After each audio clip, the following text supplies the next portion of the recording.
യേശുവേ സ്തോത്രം, യേശുവേ നന്ദി. അഭിഷേകാഗ്നിയുടെ പ്രേക്ഷകർക്ക് യേശു കർത്താവിൻ്റെ നാമത്തിൽ കൃപയും സമാധാനവും. ഇന്ന് വിശുദ്ധ യൗസേപ്പ് പിതാവിൻ്റെ ഓർമ്മ തിരുനാൾ ലോകമെമ്പാടുമുള്ള തിരുസഭ ആചരിക്കുകയാണ്. ജോസഫ് നാമധാരികളായ എല്ലാ ദൈവമക്കൾക്കും തിരുനാൾ മംഗളങ്ങൾ സ്നേഹപൂർവം ആശംസിക്കുന്നു. ഇന്ന് നാം ചിന്തിക്കുന്ന വിഷയം വിശുദ്ധ യോഹന്നാന്റെ സുവിശേഷം 8-ാം അധ്യായം 36-ാം വാക്യം. പുത്രൻ നിങ്ങളെ സ്വതന്ത്രരാക്കിയാൽ നിങ്ങൾ യഥാർത്ഥത്തിൽ സ്വതന്ത്രരാകും. Price the Lord. പുത്രൻ നിങ്ങളെ സ്വതന്ത്രരാക്കിയാൽ നിങ്ങൾ യഥാർത്ഥത്തിൽ സ്വതന്ത്രരാകും. ഈ മണിക്കൂറിൽ ദൈവത്തിന്റെ പരിശുദ്ധാത്മാവ് നൽകുന്ന ആത്മീയ ദൂത് സ്വീകരിക്കാൻ തക്കവിധം എല്ലാ ഹൃദയങ്ങളും തുറക്കപ്പെടട്ടെ. മക്കബായരുടെ പുസ്തകം 2-ാം പുസ്തകത്തിൽ 1-ാം അധ്യായം 4-ാം വാക്യം വചനം പഠിപ്പിക്കുന്നു. അവിടുന്ന് തന്റെ കൽപ്പനകളും പ്രമാണങ്ങളും പ്രവേശിക്കാൻ തക്കവിധം നിങ്ങളുടെ ഹൃദയങ്ങളെ തുറക്കട്ടെ. അവിടുന്ന് തന്റെ കൽപ്പനകളും പ്രമാണങ്ങളും പ്രവേശിക്കാൻ തക്കവിധം നിങ്ങളുടെ ഹൃദയം തുറക്കട്ടെ. അടഞ്ഞിരിക്കുന്ന എല്ലാ ഹൃദയങ്ങളെയും ദൈവത്തിന്റെ പരിശുദ്ധാത്മാവ് ഈ നിമിഷങ്ങളിൽ സ്പർശിക്കട്ടെ. ഒരു നിമിഷം പ്രാർത്ഥിക്കാം. ഹാലലുയ്യ, ഹാലലുയ്യ, ഹാലലുയ്യ. ദൈവമേ, വാഗ്ദത്തം പോലെ അരൂപിയെ സകല ഹൃദയങ്ങളുടെ മേലും വർഷിക്കണമേ. സകല വ്യക്തികളും പരിശുദ്ധാത്മാവിന്റെ അഭിഷേകത്താൽ വചനം സ്വീകരിക്കാൻ തക്കവിധം ഹൃദയങ്ങൾ ഒരുക്കപ്പെട്ട അവസ്ഥയിലാകട്ടെ. കർത്താവേ, അങ്ങയുടെ വചനത്തെ സ്വീകരിക്കാൻ തക്കവിധം പരിശുദ്ധാത്മാവിനെ അയച്ച് എല്ലാ വ്യക്തികളുടെയും ഹൃദയങ്ങളെ രൂപപ്പെടുത്തണമേ. നല്ല വയലിൽ വിത്ത് വിതയ്ക്കാൻ അങ്ങ് ഞങ്ങളോട് കൽപ്പിച്ചിട്ടുണ്ടല്ലോ. കർത്താവെ, ഒരുക്കമില്ലാത്ത ഹൃദയങ്ങൾ ഒരുക്കണമേ. താല്പര്യമില്ലാത്ത ഹൃദയങ്ങൾക്ക് താല്പര്യം നൽകണമേ. ഇപ്പോൾ ഈ വചനം കേട്ടുകൊണ്ടിരിക്കുന്ന ജീവിതങ്ങളിലേക്ക് പരിശുദ്ധാത്മാവിനെ അയച്ച് പരിശുദ്ധാത്മ അത്ഭുതങ്ങൾ ജീവിതങ്ങളിൽ സംഭവിക്കാൻ തിരുവള്ളമാകണമേ. രോഗികൾ സൗഖ്യം പ്രാപിക്കട്ടെ. മാറാ രോഗങ്ങളോടെ വചനം കേട്ടുകൊണ്ടിരിക്കുന്നവർ ഈ വചനം കേട്ടുകൊണ്ടിരിക്കുമ്പോൾ അത്ഭുത സൗഖ്യങ്ങൾ പ്രാപിക്കട്ടെ. എല്ലാ തിന്മകളുടെയും ഭാരം പേറുന്നവർ, ദുശീലങ്ങളുടെയും തടകദോഷങ്ങളുടെയും അടിമത്തങ്ങൾ പേറുന്നവർ ഈ വചനം കേട്ടുകൊണ്ടിരിക്കുമ്പോൾ അത്ഭുത സൗഖ്യങ്ങൾ പ്രാപിക്കട്ടെ. അത്ഭുതങ്ങളും അടയാളങ്ങളും രോഗശാന്തികളും മാനസാന്തരങ്ങളും യേശു കർത്താവിന്റെ നാമത്തിൽ ഈ വചന ശുശ്രൂഷയുടെ നിമിഷങ്ങളിൽ ലോകമെമ്പാടും സംഭവിക്കട്ടെ. ഹാലലുയ്യ, ഹാലലുയ്യ, ഹാലലുയ്യ, ഹാലലുയ്യ. യേശുവേ സ്തോത്രം, യേശുവേ നന്ദി, യേശുവേ സ്തോത്രം, യേശുവേ നന്ദി. Price the Lord. പുത്രൻ നിങ്ങളെ സ്വതന്ത്രരാക്കിയാൽ നിങ്ങൾ യഥാർത്ഥത്തിൽ സ്വതന്ത്രരാകും. ഇന്ന് അനേകം വ്യക്തികൾ തങ്ങളുടെ ജീവിതത്തിൽ ഒരു മാറ്റത്തിന് വേണ്ടി ആഗ്രഹിക്കുകയാണ്, എന്നാൽ സാധിക്കുന്നില്ല.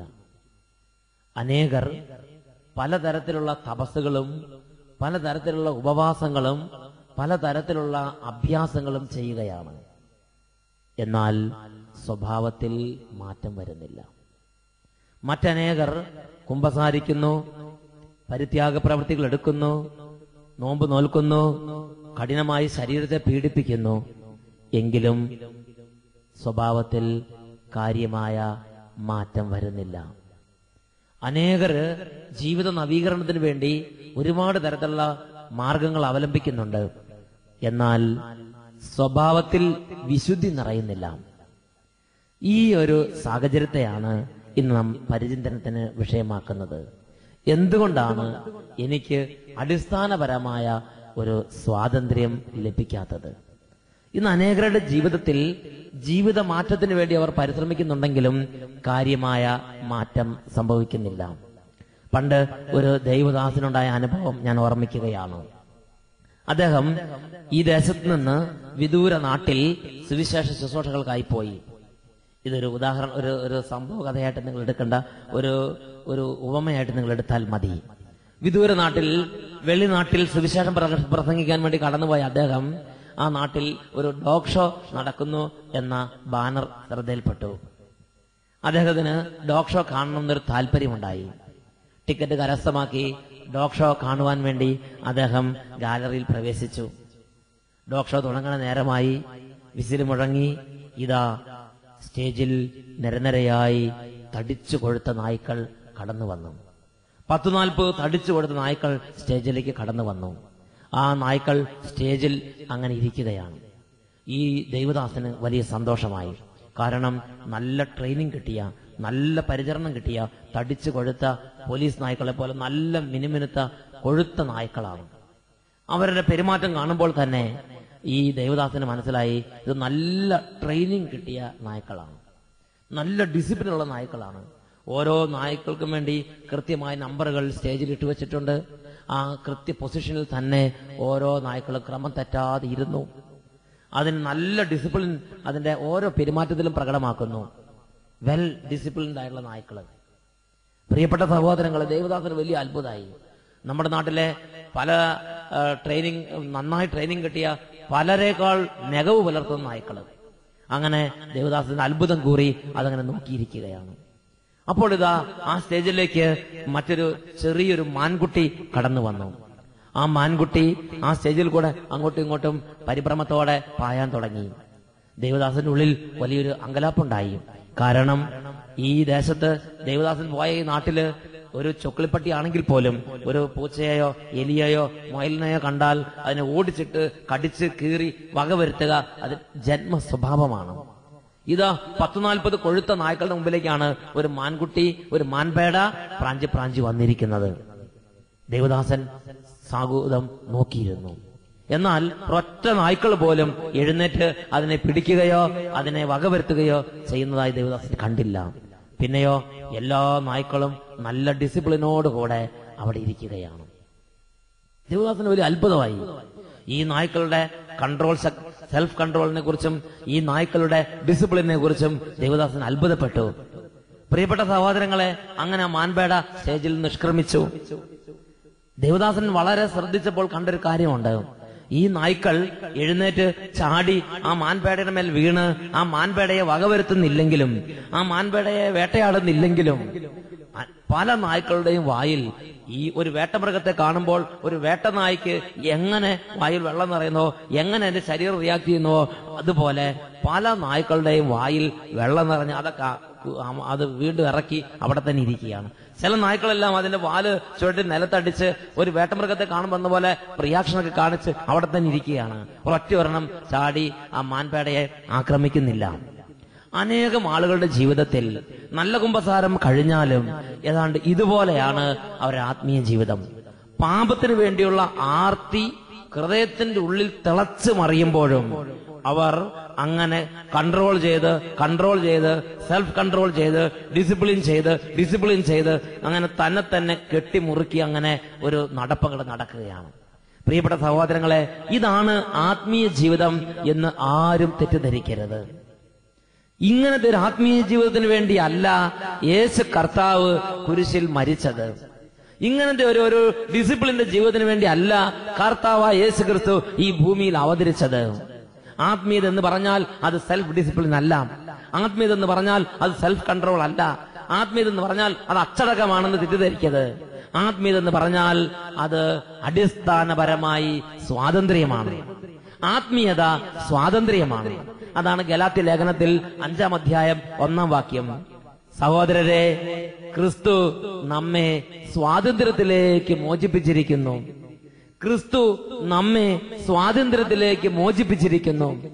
യേശു ക്രിസ്തു ഈ ലോകത്തിലേക്ക് വന്നത് നമ്മെ സ്വാതന്ത്ര്യത്തിലേക്ക് മോചിപ്പിക്കുന്നതിന് വേണ്ടിയിട്ടാണ്. ഒരു വലിയ സ്വാതന്ത്ര്യത്തിന്റെ അനുഭവമാണ് ആത്മീയ ജീവിതം. സെൽഫ് കൺട്രോളോ സെൽഫ് ഡിസിപ്ലിനോ അച്ചടക്കമോ ആണ് ആത്മീയത എന്ന് തെറ്റിദ്ധരിക്കരുത്. ഇന്ന് ഇതൊക്കെ നമ്മുടെ സ്വയപരിശ്രമഫലമായിട്ടുള്ള കാര്യങ്ങളാണ്.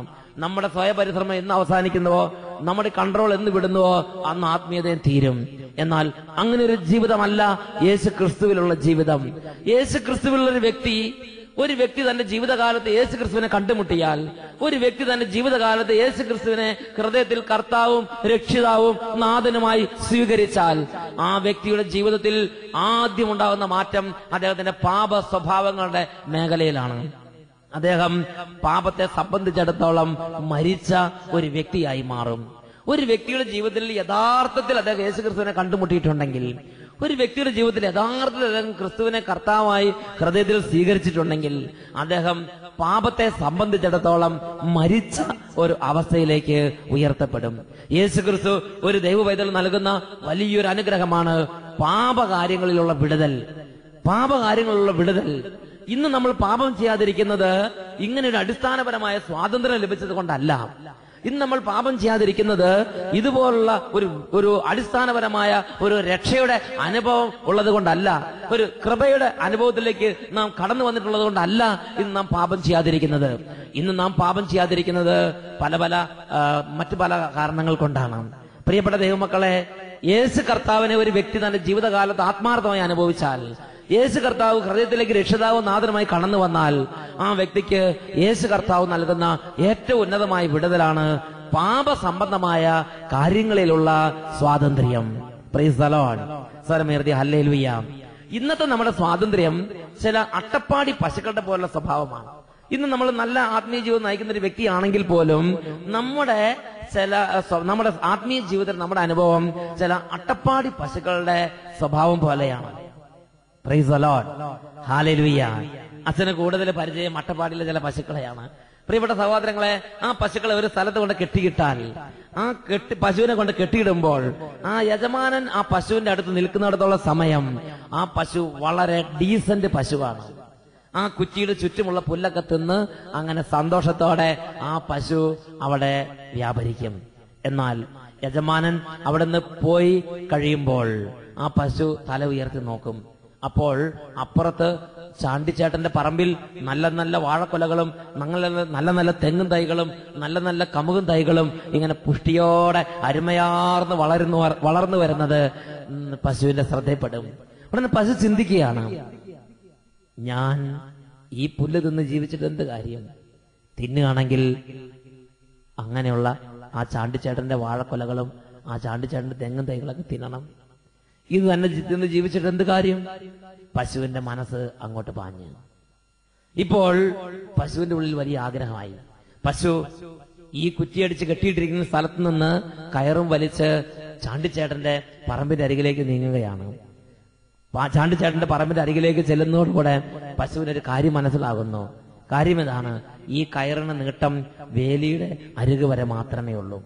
വേലിയുടെ അപ്പുറത്തേക്ക് ക്രോസ് ചെയ്യാനുള്ള നീട്ടം കയറിനില്ല.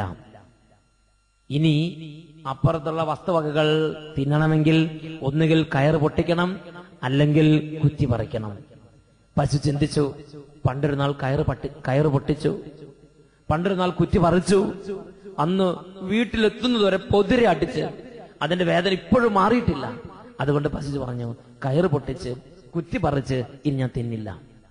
ഇപ്പൊ പശുവിന്റെ ഉള്ളിൽ ചിന്ത എങ്ങനെയാണ്? കുറ്റി പറിക്കാതെ കയറ് പൊട്ടിക്കാതെ എങ്ങനെ ആ വാഴക്കൊലകൾ തിന്നാം? എങ്ങനെ ആ വാഴത്തൈകൾ തിന്നാം? എങ്ങനെ ആ തെങ്ങും തൈകൾ തിന്നാം? പശുവിന്റെ ഉള്ളിൽ നല്ലൊരു ആശയമുണ്ടായി. ആ വേലിയുടെ അടുത്തേക്ക് നീങ്ങി നിന്നു. അതിനുശേഷം വേലി കയറിന്റെ നീട്ടം അവസാനിച്ചു കഴിഞ്ഞപ്പോൾ പിന്നെ കഴുത്ത് നന്നായിട്ട് ആ പറമ്പിലേക്ക് നീട്ടി, വേലിയുടെ മുകളിലൂടെ നീട്ടി, വീണ്ടും മോന്ത നന്നായിട്ട് നീട്ടിപ്പിടിച്ച്, അതിനുശേഷം നാവ് ശരിക്കും നീട്ടിയിട്ട് അപ്പോഴേക്കും വാഴയുടെ ഒരു കൈ പിടുത്തം കിട്ടി. ആ കൈ വലിച്ച് ഇങ്ങോട്ട് ചായച്ചു. വാഴ ഇതാ വേലിയിലേക്ക് ചാഞ്ഞു വന്നു. പശു അത് മൃഷ്ടാനം ഭുജിച്ച്, തെങ്ങും തൈകളും അതുപോലെ തന്നെ ചെയ്ത്, കമ്മും തൈകളെ അതുപോലെ തന്നെ ചെയ്ത്, അങ്ങനെ പശു ഈ ചാണ്ടിച്ചേട്ടന്റെ പറമ്പിലെ ഒരു പ്രദേശത്തുള്ള വസ്തുവകളെല്ലാം തിന്ന് അതിനുശേഷം മോറൊക്കെ തുടച്ച് കുച്ചിയുടെ സൈഡിൽ പോയി യജമാനൻ വരുമ്പോൾ നീറ്റായിട്ട് നിൽക്കുകയാണ്. ജെന്റിൽ പശു, യേശുവേ സ്തോത്രം, യേശുവേ നന്ദി. പശു നല്ല നീറ്റായിട്ട് നിൽക്കുകയാണ്. യജമാനൻ തല ഉയർത്തി നോക്കുമ്പോൾ വേലിയുടെ അപ്പുറത്ത് ചാണ്ടിച്ചേട്ടന്റെ പറമ്പിലെ ഒരു പ്രദേശം മുഴുവൻ വെളുപ്പിച്ചു കഴിഞ്ഞു.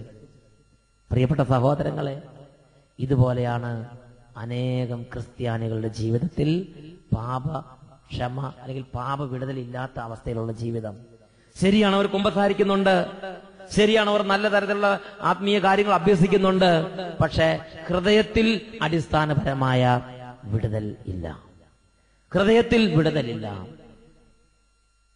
നല്ല കുമ്പസാരം കഴിഞ്ഞാലും നല്ല നവീകരണ ധ്യാനത്തിൽ പങ്കെടുത്ത് കഴിഞ്ഞാലും പിന്നെ മനുഷ്യന്റെ ഉള്ളിൽ ഹൃദയത്തിന്റെ ആഗ്രഹം എങ്ങനെയാണ്? എങ്ങനെ കൽപ്പന ലംഘിക്കാതെ, ദൈവത്തിന്റെ കൽപ്പന ലംഘിക്കാതെ, തിരുസഭയുടെ കൽപ്പന ലംഘിക്കാതെ എത്രത്തോളം പോകാം? പാപത്തിൽ പെടാതെ എത്രത്തോളം പാപത്തിന്റെ സുഖങ്ങൾ ആസ്വദിക്കാം? പ്രിയപ്പെട്ട സഹോദരങ്ങളെ, ഹൃദയത്തിൽ വിടുതലില്ല. പുറത്ത് പാപം ചെയ്യാതിരിക്കാൻ വേണ്ടി നമ്മൾ കൺട്രോൾ ചെയ്യുകയാണ്. ഹൃദയത്തിൽ പാപസംബന്ധമായ കാര്യങ്ങളിൽ വിടുതൽ ഇല്ല, മോചനം ഇല്ല, സ്വാതന്ത്ര്യം ഇല്ല. Hallelujah, hallelujah. മനുഷ്യന്റെ ഈ അവസ്ഥ ഒരാൾക്കോ രണ്ടാൾക്കോ അല്ല, ലോകത്തുള്ള മുഴുവൻ മനുഷ്യന്റെ അവസ്ഥ ഇതാണ് എന്ന് ദൈവം കണ്ടു. റോമാലേഖനത്തിൽ 3-ാം അധ്യായം 23-ാം വാക്യം, മനുഷ്യൻ പാപം ചെയ്ത് ദൈവ തേജസ് നഷ്ടപ്പെടുത്തി. എല്ലാവരും പാപം ചെയ്ത് ദൈവ തേജസ് നഷ്ടപ്പെടുത്തി. ദൈവ തേജസ് നിഷ്കർമ്മിച്ചതോടെ മനുഷ്യന്റെ ഉള്ളിൽ പാപത്തിന് വേണ്ടിയുള്ള ആർത്തി കൂടി. പ്രിയപ്പെട്ട സഹോദരങ്ങളെ, ഒരു വ്യക്തി തന്റെ ജീവിതകാലത്ത് ദൈവത്തിന്റെ അനുഗ്രഹത്താൽ എന്നെങ്കിലും കർത്താവ് യേശുക്രിസ്തുവിനെ കുറിച്ച്, ക്രൂശിതനായ യേശുവിനെ കുറിച്ച് കേൾക്കാൻ ഇടവരുകയും യേശുക്രിസ്തുവിന്റെ പീഡാസഹനത്തെയും കുരിശുമരണത്തെ അറിയാൻ ഇടവരുകയും ചെയ്തിട്ടുണ്ടെങ്കിൽ അവന്റെ ജീവിതത്തിൽ യേശു കർത്താവ് നൽകുന്ന വലിയ വിടുതൽ പാപസംബന്ധമായ കാര്യങ്ങളുള്ള വിടുതലാണ്. ബാലചന്ദ്രൻ ചുള്ളിക്കാട് ചിദംബര സ്മരണകൾ എന്ന തന്റെ പുസ്തകത്തിൽ ഒരു അധ്യായത്തിൽ രേഖപ്പെടുത്തിയിരിക്കുന്നത് ഞാൻ നിങ്ങളുടെ ശ്രദ്ധയിലേക്ക് കൊണ്ടുവരികയാണ്. ഏതൊരു മഹാനും വെറും ഒരു പട്ടിയായി തീരാൻ ഒരു സെക്കൻഡ് നേരം മാത്രം മതി. തപസ് കൊണ്ടോ തന്റെ പാണ്ഡിത്യം കൊണ്ടോ അല്ലെങ്കിൽ എന്തെങ്കിലും തരത്തിലുള്ള വിദ്യാഭ്യാസത്തിന്റെ മേന്മ കൊണ്ടോ ബുദ്ധിശക്തിയുടെ കഴിവ് കൊണ്ടോ പാപത്തെ തടുത്തു നിർത്താൻ ആർക്കും സാധ്യമല്ല. പ്രിയപ്പെട്ട സഹോദരങ്ങളെ, ഇവിടെയാണ് പിതാവായ ദൈവം പുത്രനായ യേശു ക്രിസ്തുവിലൂടെ നമുക്കായി കരുണ വർഷിച്ചത്. യേശു കർത്താവിന്റെ കുരിശുമരണത്തിലൂടെ നമുക്കായി കൃപ വർഷിക്കപ്പെട്ടു. ഒരു വ്യക്തി തന്റെ ഹൃദയത്തിൽ ആത്മാർത്ഥമായി യേശു കർത്താവിനെ സ്വീകരിച്ചാൽ ആ വ്യക്തി പാപത്തെ സംബന്ധിച്ചിടത്തോളം മരിച്ച ഒരു അവസ്ഥയിലേക്ക് ഉയരും. ഹല്ലേലൂയ. എന്താ പാപത്തെ സംബന്ധിച്ചിടത്തോളം മരിച്ച അവസ്ഥ? ഏത് പാപത്തിന്റെ നടുവിലേക്ക് എറിഞ്ഞാലും ആ പാപത്തിന്റെ നടുവിൽ പാപം ചെയ്യാതെ ജീവിക്കാനുള്ള അഭിഷേകമാണത്. Price the Lord. ഇത് യേശു ക്രിസ്തുവിന്റെ ദാസിമാർക്ക് സ്വന്തം. ഇത് മനസ്സിലാക്കണമെങ്കിൽ ഞാൻ ഒരു ഉദാഹരണം പറയാം. ഒരു നാൾ വളരെ വലിയൊരു കുടിയൻ, നാട്ടുകാരെല്ലാം അദ്ദേഹത്തെ വിളിക്കുന്നത് കന്നാസ് കുട്ടപ്പൻ എന്നാണ്, അദ്ദേഹം മരിച്ചു. അദ്ദേഹം കണ്ടമാനം കുടിക്കുന്ന ഒരു വ്യക്തിയാണ്, കന്നാസ് കണക്കിന് കുടിക്കുന്ന വ്യക്തിയാണ്. അദ്ദേഹം മരിച്ചു. അദ്ദേഹം മരിച്ചു കഴിഞ്ഞപ്പോൾ അദ്ദേഹത്തിന്റെ അനുയായികൾ ഒരുപാട് ചെറുകുടിയന്മാരുണ്ട്. അവരെല്ലാം ഈ കുടിയന്മാരുടെ യൂണിയൻ ചേർന്നു അവരാ ഒന്നിച്ചുകൂടി ആലോചിച്ച്, നമ്മുടെ അനുഷേദ്യ നേതാവ്, നമ്മുടെ പ്രിയങ്കരനായ നേതാവ് കന്നാസ് കുട്ടപ്പൻ മരിച്ചു, എന്ത് അന്തിമോപകാരമാണ് നമ്മൾ കൊടുക്കേണ്ടത്? അവര് പറഞ്ഞു, നമുക്കൊരു കാര്യം ചെയ്യാം, നമുക്ക് നല്ലൊരു പട്ട് വാങ്ങിച്ചോണ്ടിടാം. അപ്പോൾ എല്ലാവരും കൂടി ആലോചിച്ചിട്ട് പറഞ്ഞു, ഒരു കാരണവശാലും പട്ടിടണ്ട. കാരണം അദ്ദേഹത്തിന് ജീവിച്ചിരുന്ന കാലത്ത് തുണിയോട് ഒരു താല്പര്യം ഉണ്ടായിരുന്നില്ല. വീണ്ടും അവരാലോചിച്ചു, ഇനി എന്താണ് ചെയ്യേണ്ടത്? അപ്പോൾ എല്ലാവരും ഒരാൾ പറഞ്ഞു, നമുക്ക് റീത്ത് വാങ്ങിച്ചു വെക്കാം. അപ്പോഴും എല്ലാവരും കൂടി ആലോചിച്ചിട്ട് പറഞ്ഞു, റീത്ത് വേണ്ട.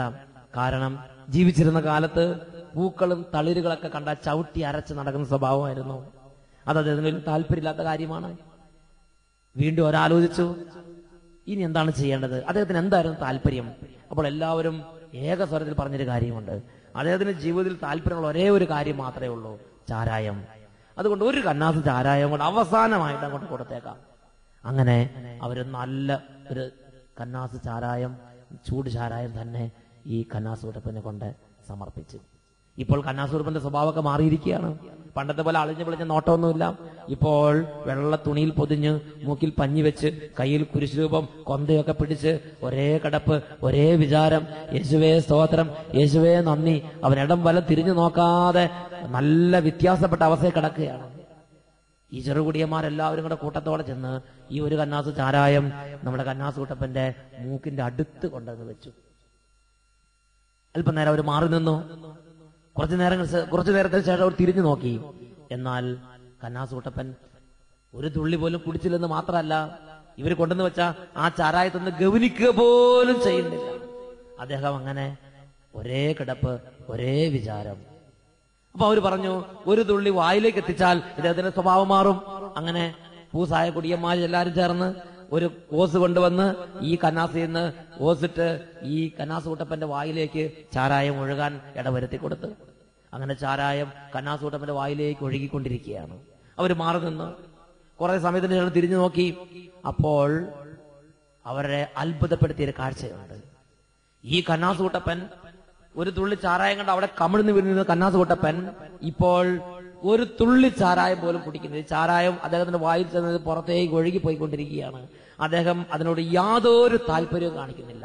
അദ്ദേഹം ഒരേ കടപ്പ്, ഒരേ വിചാരം, യേശുവേ സ്തോത്രം, യേശുവേ നന്ദി. കയ്യിൽ കുരിശുരൂപം പിടിച്ച് കൊന്തയും പിടിച്ച് എഡം വലം തിരിഞ്ഞു നോക്കാതെ അദ്ദേഹം കിടക്കുകയാണ്. എന്താ അതിന്റെ കാരണം? ഈ പ്രപഞ്ച വസ്തുക്കളെ സംബന്ധിച്ച് കന്നാസ് കുട്ടപ്പൻ മരിച്ച അവസ്ഥയിലാണ്. ഇനി പ്രപഞ്ചത്തിലെ ഏത് വസ്തുക്കൾ കൊണ്ടുവന്നാലും കന്നാസ് കുട്ടപ്പനെ ആകർഷിക്കാൻ സാധ്യമല്ല, ഇളക്കാൻ സാധ്യമല്ല. അദ്ദേഹം ഈ പ്രപഞ്ച വസ്തുക്കളെ സംബന്ധിച്ച് മരിച്ചു. പ്രിയപ്പെട്ട സഹോദരി സഹോദരങ്ങളെ, ഇതുപോലെ തന്നെയാണ് ഒരു വ്യക്തിയുടെ ജീവിതത്തിൽ കർത്താവായ യേശു ക്രിസ്തുവിനെ രക്ഷിതാവും നാഥനുമായി സ്വീകരിച്ചാൽ ആ വ്യക്തിയുടെ അനുഭവം. അദ്ദേഹത്തെ ഏത് പാപത്തിന്റെ നടുവിലേക്ക് വലിച്ചെറിഞ്ഞാലും ആ പാപത്തിന്റെ നടുവിൽ, ആ പാപത്തിന്റെ സാഹചര്യത്തിൽ, ആ പാപത്തിന്റെ ഇടയിൽ പാപം ചെയ്യാതെ ജീവിക്കാൻ അദ്ദേഹം ശക്തി പ്രാപിച്ചിരിക്കുന്നു. അദ്ദേഹം കൃപയിൽ ജീവിക്കുന്നു. Hallelujah, hallelujah. യേശു ക്രിസ്തുവിനെ തന്റെ ജീവിതത്തിലേക്ക് സ്വീകരിക്കുന്ന ഒരു വ്യക്തിക്ക് ദൈവം നൽകുന്ന, യേശു ക്രിസ്തു നൽകുന്ന അത്യുന്നതമായ വിടുതലാണ് പാപ സംബന്ധമായ കാര്യങ്ങളിലുള്ള വിടുതൽ. അങ്ങനെയുള്ള വ്യക്തികൾ പാപത്തെ സംബന്ധിച്ചിടത്തോളം മരിച്ച അവസ്ഥയിലേക്ക് ഉയർത്തപ്പെടുന്നു. ഹല്ലേലൂയ. ഇത് യേശു ക്രിസ്തുവിന്റെ ശിഷ്യന്മാർക്ക് സ്വന്തം, ഇത് യേശു ക്രിസ്തുവിന്റെ ദാസന്മാർക്കും ദാസിമാർക്കും സ്വന്തം. ഹല്ലേലൂയ. ഈ നിമിഷങ്ങളിൽ നമുക്ക് ദൈവത്തോട് പ്രാർത്ഥിക്കാം. ദൈവമേ, എന്റെ പാപങ്ങൾ സ്വന്തം ശരീരത്തിൽ ചുമന്നുകൊണ്ട് കുരിശിലേക്ക് കയറി എനിക്ക് വേണ്ടി കഠിനമായി പാടുപെടുകൾ സഹിച്ച് എന്റെ പാപപരിഹാര ബലിയായി എനിക്ക് വേണ്ടി കൂടെ മരിച്ച എന്റെ യേശു ക്രിസ്തുവിനെ ഹൃദയത്തിൽ ആരാധിച്ച് പൂജിച്ച് ജീവിക്കാൻ എന്നെ അനുഗ്രഹിക്കണമേ. ഈ വചനങ്ങൾ കേട്ടുകൊണ്ടിരിക്കുന്ന എല്ലാ ദൈവമക്കളും ഇപ്പോൾ ഈ പ്രാർത്ഥനയിൽ പങ്കുചേരുന്നു. കണ്ണുകൾ അടയ്ക്കുന്നു, ആത്മാർത്ഥമായി ഹൃദയം തുറക്കുന്നു. ദൈവത്തിന്റെ ശക്തി ഒഴുകട്ടെ. ഈ ലോകത്തിലേക്ക് യേശു കർത്താവിനെ അയച്ച് യേശു കർത്താവിന്റെ പീഡാസഹനങ്ങളിലൂടെയും കുരിശു മരണത്തിലൂടെയും യേശു കർത്താവിന്റെ തിരുരക്തത്തിലൂടെയും പാപവിടുതൽ പ്രഖ്യാപിച്ച പിതാവിന്റെ സ്നേഹം ഒഴുകട്ടെ. Hallelujah, hallelujah, hallelujah, hallelujah. പിതാവേ, പുത്രനായ യേശു കർത്താവിന്റെ അത്ഭുത രക്തത്താൽ ഇപ്പോൾ ഈ വചനം കേട്ടുകൊണ്ടിരിക്കുന്ന ഹൃദയങ്ങളിൽ പാപക്കെട്ടുകൾ അഴിയട്ടെ എന്ന് പ്രാർത്ഥിക്കുന്നു. പാപച്ചങ്ങലകൾ മുറിയട്ടെ എന്ന് പ്രാർത്ഥിക്കുന്നു. തലമുറ തലമുറയായി ബന്ധിക്കപ്പെട്ട് കിടക്കുന്ന ദൈവമക്കളെ പാരമ്പര്യമായ പാപ സ്വഭാവത്തിൽ നിന്ന് അഴിച്ച് മോചിപ്പിക്കണമേ എന്ന് പ്രാർത്ഥിക്കുന്നു. പാപത്തെ സംബന്ധിച്ചിടത്തോളം മരിച്ച അവസ്ഥയിൽ കർത്താവിന്റെ നാമത്തിൽ വിടുതലുള്ളവരായി ജീവിപ്പാൻ ഓരോ മകനെയും മകളെയും അനുഗ്രഹിക്കണമേ എന്ന് പ്രാർത്ഥിക്കുന്നു. യോഹന്നാന്റെ സുവിശേഷം 8-ാം അധ്യായം 36-ാം വാക്യം, പുത്രൻ നിങ്ങളെ സ്വതന്ത്രനാക്കിയാൽ നിങ്ങൾ യഥാർത്ഥത്തിൽ സ്വതന്ത്രനാകും. പുത്രൻ നിങ്ങളെ സ്വതന്ത്രനാക്കിയാൽ നിങ്ങൾ യഥാർത്ഥത്തിൽ സ്വതന്ത്രനാകും. പാപസംബന്ധമായ കാര്യങ്ങളിൽ ആത്മാർത്ഥമായി വിടുതൽ പ്രാപിപ്പാൻ പിതാവേ, പുത്രന്റെ നാമത്തിൽ ഞങ്ങളെ അനുഗ്രഹിക്കണമേ. Hallelujah, hallelujah, hallelujah, hallelujah. യേശുവേ സ്തോത്രം, യേശുവേ നന്ദി, യേശുവേ സ്തോത്രം, യേശുവേ നന്ദി. Price the Lord.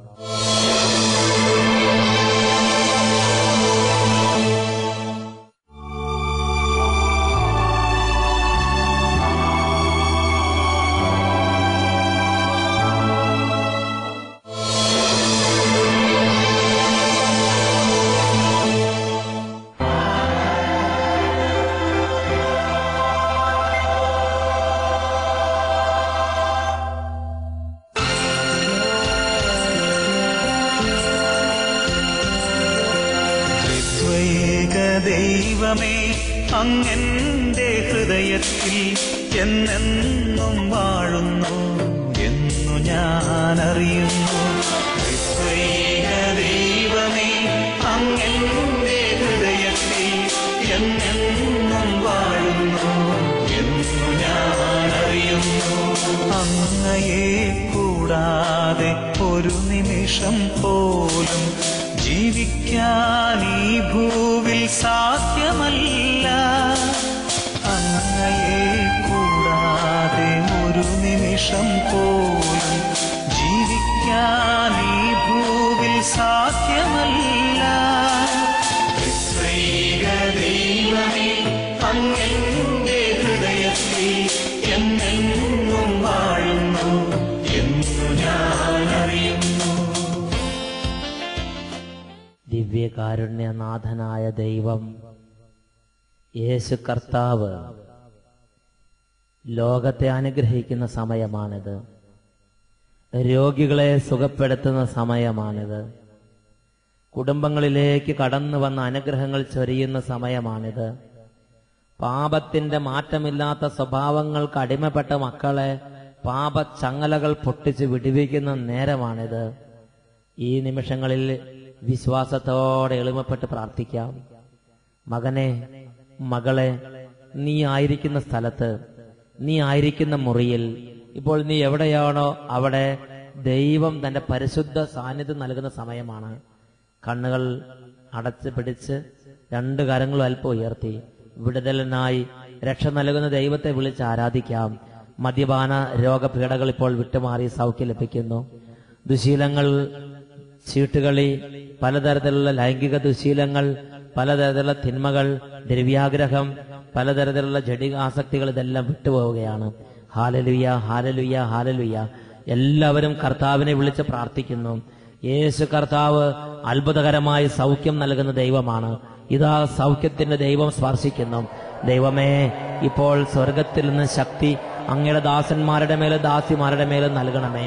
പാപങ്ങളെ ഓർത്ത് മനം തകർന്നിരിക്കുന്നവർക്കിപ്പോൾ സമാശ്വാസവും സൗഖ്യവും ലഭിക്കട്ടെ. രോഗത്തെ ഓർത്ത് കണ്ണുനീരോടെ ഇരിക്കുന്നവർ ഇപ്പോൾ അങ്ങയുടെ അത്ഭുത നാമത്തിൽ അത്ഭുത സൗഖ്യം പ്രാപിക്കട്ടെ. ഹാലലുയ, ഹാലലുയ, ഹാലലുയ, ഹാലലുയ.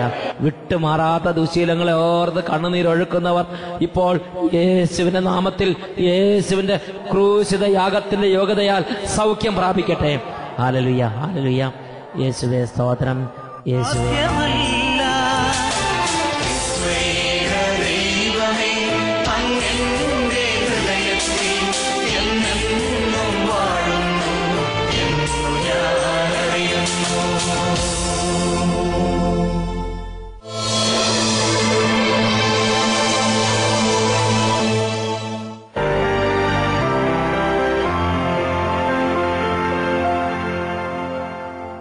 My name is Shubha and I am from Bangalore. I had this back pain from 7 years and recently when I took treatment, doctors gave me like 1.5 months of Ayurvedic treatment. I was supposed to be on complete bed rest and not straining my back, not carrying any weight. I couldn't do even things like sweeping my house. But here I've come, I've been sitting for the whole day without no problem. I've been kneeling, I've been washing vessels, I've been sweeping down and I've had no problem. And today it's been reducing and today it's completely over. I don't have any pain.